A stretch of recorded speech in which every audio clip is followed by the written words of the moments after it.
14 सितंबर 1949, 14 सितंबर 1949 India के parliament में एक वोट से डिसीजन लिया गया कि अब से हमारे देश की राष्ट्रभाषा हिंदी ही होगी। जी हाँ, वही हिंदी जिससे बोलने में आज हम लोगों को बहुत ही शर्म महसूस होती है। वही हिंदी जिसको हम लोगों ने स्टैंडर्ड के हिसाब से काफ़ी डाउन कर दिया है। वही हिंदी जो हमारी मातृभाषा होने के बावजूद हमारे मुंह से निकलने में हमें हेजिटेशन होती है।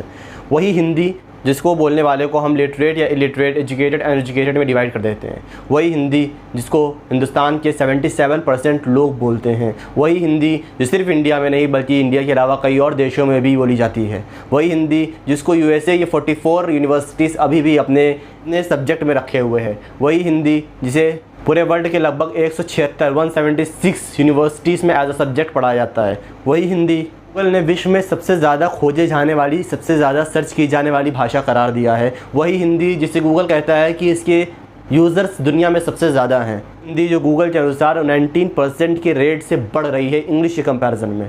वही हिंदी जिसे हमारे देश की राष्ट्रपिता महात्मा गांधी जी कहते हैं कि अखिल भारत के परस्पर व्यवहार के लिए ऐसी भाषा की आवश्यकता है जिसे जनता का अधिकतम भाग पहले से ही जानता समझता हो। मैं राष्ट्र का प्रेम, राष्ट्र के भिन्न भिन्न लोगों का प्रेम और राष्ट्रभाषा का प्रेम, इसमें कुछ भी फ़र्क नहीं देखता। हम सबको पता है कि हम सब अपने राष्ट्रभाषा में ही, अपने मदर टंग में ही हमेशा सोचते हैं। और यकीन मानना, जो अपने मदर टंग में सोचने का मज़ा है वो कहीं और मज़ा नहीं है। वो तो पिछले कुछ सालों में इंग्लिश को इतना ग्लोरीफाई कर दिया गया है, इतना नॉर्मलाइज कर दिया गया है, उसके हिसाब से लोगों का स्टैंडर्ड डिसाइड करने लगे हैं लोग। इसलिए इंग्लिश बहुत ही ज़्यादा पॉपुलर होने लगी है और इंग्लिश को लोग आजकल एक ज़रूरत मान लिया है। लोगों ने इंग्लिश को एक ज़रूरत मान लिया है, और एक ऐसी ज़रूरत जो अगर नहीं पूरी हो तो इस दुनिया में सर्वाइव करना मुश्किल है। ऐसा कुछ नहीं है। English is just a language. आपको इंग्लिश क्यों सीखनी है? इसलिए सीखनी है कि आप दूसरों को कमतर साबित कर सकें। इसलिए सीखनी है आप किसी को सामने अपने आप को डोमिनेंट साबित कर सकें। इसलिए सीखनी है कि आप अपने आप को बहुत ज़्यादा भौकाली दिखा सकें। इसलिए सीखनी है कि आप अपना इंप्रेशन झाड़ सकें। इसलिए सीखनी है कि आप शो कर सकें। या इसलिए सीखनी है कि वर्ल्ड में सबसे ज़्यादा बोले जाने वाली भाषा इंग्लिश है। तो कभी अगर आपको इन केस कहीं बाहर जा करके उसका इस्तेमाल पड़े तो आपको बोलने में झिझक ना हो। I think the last point is the only reason why we should learn English. बस, इसके अलावा और कोई वजह नहीं है जिसके लिए हमें इंग्लिश की तरफ बढ़ना चाहिए। ये वीडियो भी अगर किसी और लैंग्वेज का इंसान देख रहा हो तो उसको भी हल्का फुल्का समझ में आ जाए, इसलिए हम इंग्लिश के टर्म्स यूज़ कर लेते हैं। Otherwise English is not at all necessary.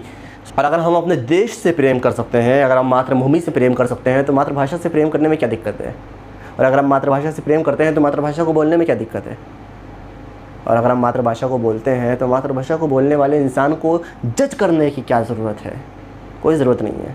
मातृभाषा हिंदी होने के बावजूद हम अपनी वार्तालाप में इंग्लिश का बहुत ही ज़्यादा इस्तेमाल करते हैं, बहुत ही आम तौर पे इस्तेमाल करते हैं। और इस इस्तेमाल के पीछे का जो वजह है वो वेस्टर्न कल्चर का टच है हमारी लाइफ में। और हम वेस्टर्न कल्चर को इतना ज़्यादा अपना चुके हैं, इतना ज़्यादा उसमें डूब चुके हैं कि हमें वही रियलिटी लगने लगी है। बल्कि रियलिटी ये है कि मज़हब नहीं सिखाता आपस में बैर रखना। हिंदी हैं हम, वतन है हिंदुस्तान हमारा।